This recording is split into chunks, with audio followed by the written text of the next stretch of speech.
Pessoal, seja bem-vindo. Ó, esse vídeo que eu vou colocar agora, eu já botei até isso aqui, tá? Tô gravando agora, mas eu gravei o vídeo que eu vou colocar aqui, foi no dia 2. Porque a Simone Tebet, eu quero provar de uma vez por todas, olha na mão de quem vocês estão. Você que é aposentado, você que é pensionista do INSS, eu gravei esse vídeo aqui e eu tive que tirar do ar, porque antes do Lula assinar, eu gravei e falei que a ministra estava ali. Se a palavra é faltando com a verdade, a palavra que eu vou usar aqui ainda é pior. Não tem conhecimento, falta de diálogo do governo. A ministra tinha afirmado horas antes, que o Lula não iria assinar e que não tinha previsão para a liberação do 13º salário. Então, no meio aqui da gravação, o Thiago tá entrando aqui, gente. Então, assim, eu vou colocar para vocês aí, o Thiago aqui tá me ligando de vídeo, ele me liga de vídeo. Tá? Então, gente, eu vou colocar para vocês aí o vídeo que eu tinha gravado antes, Thiago. O que aconteceu, Thiago? Você que tá aqui, meu amigo, aqui, ó. Vou conversar com o Thiago aqui, eu tô gravando. Thiago, antes do Lula assinar, horas antes, a Simone Tebet, essa ministra maravilhosa, ela tinha falado ali que era impossível, inviável, não tinha como liberar o 13º salário. Aí, em seguida, eu já gravei o vídeo e programei o vídeo. Só que quando eu programei para o outro dia, o Lula vai de manhã e assina. Aí eu já tinha batido nela e falado, cara, isso é mentira, dá para liberar, se ele quiser. Aí eu tô soltando o vídeo agora, e depois eu até quero que você veja aí, também, assistir sua live agora também, tá? Tiagão, vou soltar aqui agora, ó. Tiago, ó, vou soltar aqui agora o vídeo que eu gravei antes do Lula assinar. Então, beleza. Fiquem aí, se inscreve no canal, acione a notificação do sininho, dá aquele like lá, segue também. Thiago Parigiani nas redes sociais, no YouTube também. Tamo junto. Vamos lá, é assim que a gente se trata, gente. Ó, o cara nem me liga de vídeo, nem me liga de áudio, só de vídeo. Bora lá, assiste aí comigo toda a incoerência da nossa digníssima ministra. Errou feio, hein? Eu bati nela, hein, Thiago? Acompanha aí. Se inscreve no canal aí, aciona a notificação do sininho, dá aquele like, explode esse vídeo de norte a sul, de leste a oeste. Vamos mostrar toda a verdade. Porque, meu irmão, meu amigo, vou falar, Thiago, já me posicionei. A esquerda não tá com nada, meu amigo. Vire sempre à direita, porque a esquerda não é uma opção. Vamos para cima, vamos lá. Amigo aposentado, pensionista do INSS, eu avisei. Olha esse recado aqui do governo para você que é aposentado, pensionista. Está acontecendo aí, vou mostrar para você o que já estava acontecendo. A ministra Simone Tebet fala sobre a viabilidade, ela abre o jogo sobre a possível liberação em abril. E eu já vou falar para vocês, já estava tudo combinado. Você que é aposentado ou pensionista do INSS, eu vou colocar essa fala aqui do que ela já tinha falado e aconteceu. Aposentados e pensionistas, cada vez vai receber menos. Trava no aumento. Vocês têm uma trava agora para aumentar. Então, cada dia mais, se a gente não intervir, e eu preciso ouvir de você, você que está aqui, você está comigo, está preparado para enfrentar tudo isso aqui? Estão colocando os aposentados e pensionistas como um peso morto no orçamento, e não é. O aposentado e pensionista é um grande ativo, é uma economia, é a maior economia do Brasil. Você, presta atenção, para de achar que você é um coitado. Você tem direito a muita grana. Se tiver que entrar com uma ação civil pública contra esses governantes, vão precisar de união agora, e eu vou explicar para você. Já está sabendo da novidade aí sobre a antecipação do 13º salário? A ministra Simone Tebet, ela deu uma entrevista, falou que saiu na Globo agora, Eu vou mostrar para vocês. Só que esse vídeo a gente precisa ser mais profundo. Não é só sobre quando vai cair, se vai cair ou não, porque ela deixou uma dúvida imensa a partir de agora. Será que nem abril, nem maio, nem junho? Qual a expectativa do governo? Gente, o que eu avisei para vocês sobre a liberação de crédito consignado para quem é CLT? Já está entrando bilhões de reais no mercado. Eu falei sobre isso. E começou, deu certo. Então está entrando muito dinheiro na economia. E o que o Banco Central vai fazer? Já está começando a intervir, já está começando a pressionar o governo, porque está dizendo que o governo é o culpado da inflação. Agora eu vou explicar para você. A ministra fala sobre isso aqui. Ela fala sobre a antecipação. Ela fala sobre a antecipação do 13º salário. Ela fala, ela explica, mas isso aqui já estava rolando há muito tempo. Olha só o que eu falo para vocês. Quando eu falei para vocês o seguinte, que a gente tinha que lutar, que o salário de vocês estava correndo risco, olha aqui, eu falo para vocês, aposentado e pensionista, deixa eu falar uma coisa para vocês aqui, presta atenção. Se para pagar a folha do aposentado se gera 42 bilhões para pagar a folha, 42 bilhões para pagar a folha de vocês, ok? Se você multiplicar por 10, dá 420.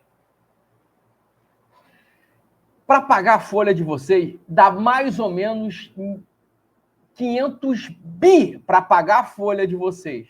Só que é destinado ao INSS 1 trilhão de reais. Ou seja, para rodar a folha de vocês, para vocês receberem esses 500 bi, o governo gasta mais 500 bi para manter o pagamento de vocês. Ou seja, dá o Ministério da Fazenda ou um outro ministério para pagar que não tem custo e investe esses outros 500 bi em vocês. Vocês estão entendendo o que está acontecendo e ninguém fala nada? Aí a ministra vai para lá e ela fala o quê? Vamos tentar segurar o aumento que estamos gastando muito dinheiro. Mas não é com o aposentado, é com a máquina pública. Você entende que 50%, o mês 100% do valor que você recebe, outros 100% vai para a máquina pública. É um gasto desnecessário. Olha só, para pagar aposentados e pensionistas se gasta ali 500 bilhões de reais. Só que o INSS, o Ministério, recebe recebe o dobro e diz que está faltando. Se o déficit da Previdência é 400 bi, então é mentira.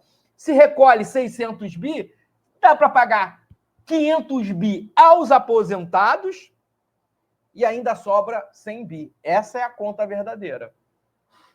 Essa é a conta. Se eu tenho um custo de 50, que é 42 bilhões por mês de folha. Se você multiplicar por 12, chega a 500 bi.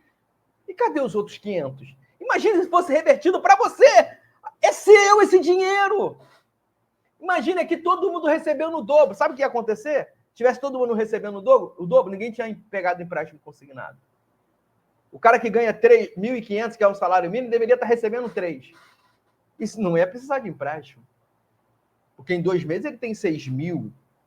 Então ele consegue se controlar, né? Mas agora não. A ministra é o culpado, é os aposentados, é quem contribuiu. O cliente é o culpado.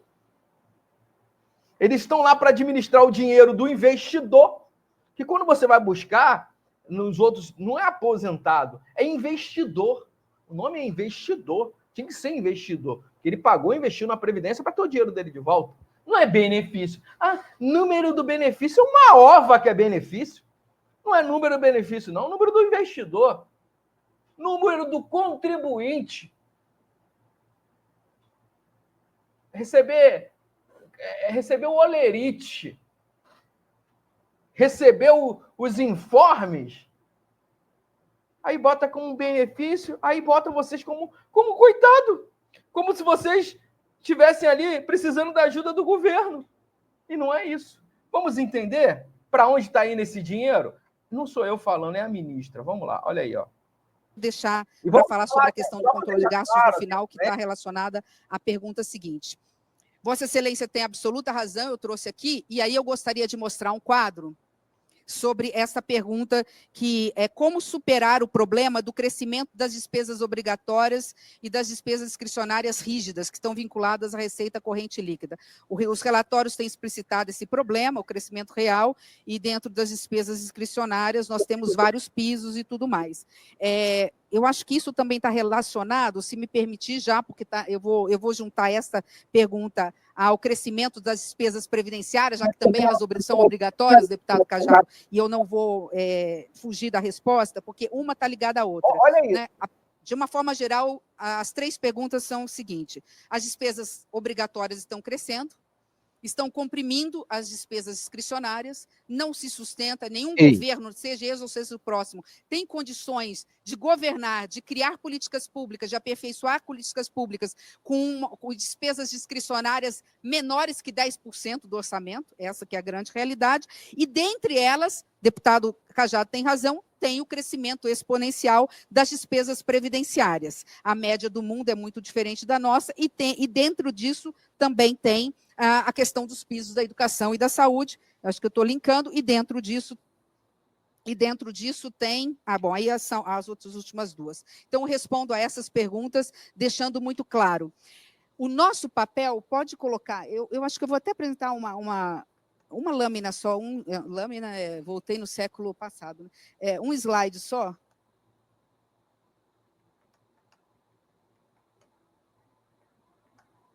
Aqui, eu vou dar o exemplo aqui do Fundeb. Eu vou dar o exemplo. Nós acabamos de sair do Tribunal de Contas e nós vimos exatamente os números oficiais, e nós temos um grande dado disso, que o déficit previdenciário de 2023 foi da ordem de 428 bilhões. Em 2000... Gente, o déficit é o que falta, tá? Que vocês não estão... O déficit é o que falta para completar o INSS. Ela está falando aqui que o déficit é 400 bilhões de reais. Então, o INSS ele arrecada cerca de 600 bi e falta 400 bi. Pô, mas a folha é só 500. Você está entendendo o custo do Brasil? O custo para pagar o aposentado é 500 bi. Só que a Previdência recebe 1 tri. Porra, vocês estão entendendo? Olha o déficit. Não tem déficit. Eles querem colocar os aposentados como benefício. E ela vai falar aqui, olha só. E 22 foi 329, ou seja, houve um aumento de 9% do crescimento das despesas previdenciárias. Aí a pergunta é, a saída é uma reforma da previdenciária? Não, nós já fizemos reforma previdenciária. O grande problema da reforma, entre outros, do déficit da Previdência, está aqui na renúncia tributária previdenciária. Isso está, inclusive, eu não li ainda, mas está claramente no relatório, pelo que eu soube, do Tribunal de Contas da União, que estava lá. Esse aqui eu vou dar um outro exemplo. Então, nós temos, sim, que nos debruçar na análise dos números, o que está impactando, e aí vem a última pergunta de Vossa Excelência. Nós estamos trabalhando em todas as frentes, podemos a qualquer momento trazer novamente a Secretaria de Avaliação e Monitoramento para um debate mais técnico, com os técnicos da CMO, com os técnicos dos parlamentares, sobre a revisão de gastos. São primeiros 3 eixos da revisão de gastos, no eixo vertical, no eixo que tem a ver com essas 2 perguntas e a última do deputado. Agora, o principal, para não deixar passar aqui o discurso e a mensagem política, qual é o papel do Ministério do Planejamento e Orçamento? Ainda que eu não concorde com aquilo que eu anuncio, eu não posso me refutar a colocar. Por exemplo, há uma discussão, e eu sei que sei o posicionamento do deputado Cajado, se a Previdência é o maior problema dos gastos brasileiros, aliado às renúncias fiscais, e isso o Tribunal... Vocês entenderam o que ela falou, né? Olha o que a ministra fala. O maior problema do orçamento é a Previdência. Uma Previdência que recolhe 600 bilhões de reais. Quem recolhe mais do que a Previdência aí? Mais do que 600 bi? Vamos lá, de novo. Olha que o grande problema. É isso quando eu falo que a gente tem que lutar pelo aposentado. Não tem jeito. Esse é o pensamento. E a mensagem política olha qual é o papel do Ministério do Planejamento e Orçamento? Ainda que eu não concorde com aquilo que eu anuncio, eu não posso me refutar a colocar. Por exemplo, há uma discussão, e eu sei que o posicionamento do deputado Cajado, bom, se a Previdência é o maior problema dos gastos brasileiros, aliado às renúncias fiscais, e isso o Tribunal de Contas mostrou muito claramente, são números, qual é o grande problema das despesas do Brasil? Se nós pudéssemos escolher as duas principais, a vinculação que as despesas têm em relação ao orçamento brasileiro, especialmente Previdência Social e as renúncias fiscais, que estão passando de 600 bilhões. Dito isso, nós temos que trabalhar, estamos trabalhando na análise desses gastos, não só onde há fraude, não só onde há erro, mas também analisando uma modernização dessas vinculações. Nós estamos trabalhando. Não posso anunciar que isso está em estudo, isso tem que ser levado para a Junta de Execução Orçamentária e tem que passar pelo crivo do presidente da República. Ele vai olhar os 10 itens e vai falar, isso eu não aceito, isso eu não aceito, isso aqui eu aceito, manda-se para o Congresso Nacional, e o Congresso Nacional vai fazer, obviamente, uma escolha política, porque administrar numa democracia significa trabalhar juntamente com o Poder Legislativo. Mas... Eu já quero pontuar aqui logo, deixar gravado aqui, que o Lula fez uma escolha, o Congresso Nacional fez uma escolha. Sabe qual era esse plano que ela não quis falar ali, que já aconteceu? Ela falou em outra entrevista. Era botar o teto. É isso mesmo, botar o teto no salário mínimo e salário do aposentado e pensionista. Ou seja, se o Brasil for bem, olha só, o Brasil for bem, se o INPC, né, que é maquiado, que estão falando aí que é 4,77, mas passa de 20%, deveria ser 20% o aumento de vocês, e ninguém tem coragem de falar, e eu tenho coragem de falar. E você que está me assistindo aqui, você acredita que a inflação, que o INPC foi só menos de 5%? Com R$1.000 hoje, para você comprar o que você comprava R$1.000 ano passado, para você levar a mesma coisa no carrinho, você gasta 1.200. Então é 20% o aumento. Acabou, quero ver que prova é o contrário. Tanto é que o IBGE esconde quais são esses itens. Inclusive, olha só a sacanagem. Sabe o que vão fazer? Querem tirar o azeite e o café da cesta, para não encarecer a inflação. Não, é uma coisa excepcional. O café que teve 50%, dobrou, teve 100% de aumento. O óleo, o azeite, 100% de aumento. Aí eu começo a tirar os itens que encareceu e boto... É tão de sacanagem. Esse índice tem que mudar o aposentado. E aí, olha só, vamos lá. Olha só. Eles conseguiram isso que eles fizeram. Desvincularam o presidente Lula, que ela falou, tinha que fazer a escolha. Nessa época, isso aí foi ano passado. O presidente Lula fez a escolha de deixar ali o teto para o aposentado e pensionista, que não pode receber mais de 2,5%. O PIB deu 10%. A lei dizia, né, que o segundo o estatuto ali do salário mínimo, a política do salário mínimo é INPC, ou seja, Índice Nacional de Preço ao Consumidor, que o aposentado que recebe acima do mínimo só recebe esse, e o salário mínimo recebe um plus de mais PIB. Então, se o PIB deu 10%, ele recebe o INPC mais PIB. Só que agora tem um teto de 2,5%. Então, ele não pode receber mais de 2,5% na participação do PIB. Isso é uma vergonha. Isso é uma vergonha. Vamos lá, vamos continuar aí com a ministra. Mesmo que não concorde com alguma política, eu sou obrigada a colocar. Por exemplo, eu particularmente acho, sem nenhum demérito a qualquer outra política social do governo, que a maior política social deste governo é a valorização do salário mínimo acima da inflação. Tem custo? Tem. Mas ele, não só para o trabalhador, não só para diminuir a desigualdade social, mas para fazer crescer, porque o que fez o crescimento desse primeiro trimestre foi consumo, e se houve consumo é porque tem poder de compra da massa salarial, é importante dizer isso ativa a economia, porque aquele que ganha um salário mínimo e meio, ele não consegue guardar um centavo. Então, a maior política social desse governo, a meu ver, não é nem o Bolsa Família, que é importante, é a valorização do salário mínimo acima da inflação. Afinal, ganharás o pão com o suor do seu trabalho, e o trabalho precisa ser bem remunerado. Só é cidadão quem come, quem mora, né, quem sabe o ABC, como dizia Ulisses Guimarães, e que tem lazer no finais de semana. Essas palavras do nosso imortal...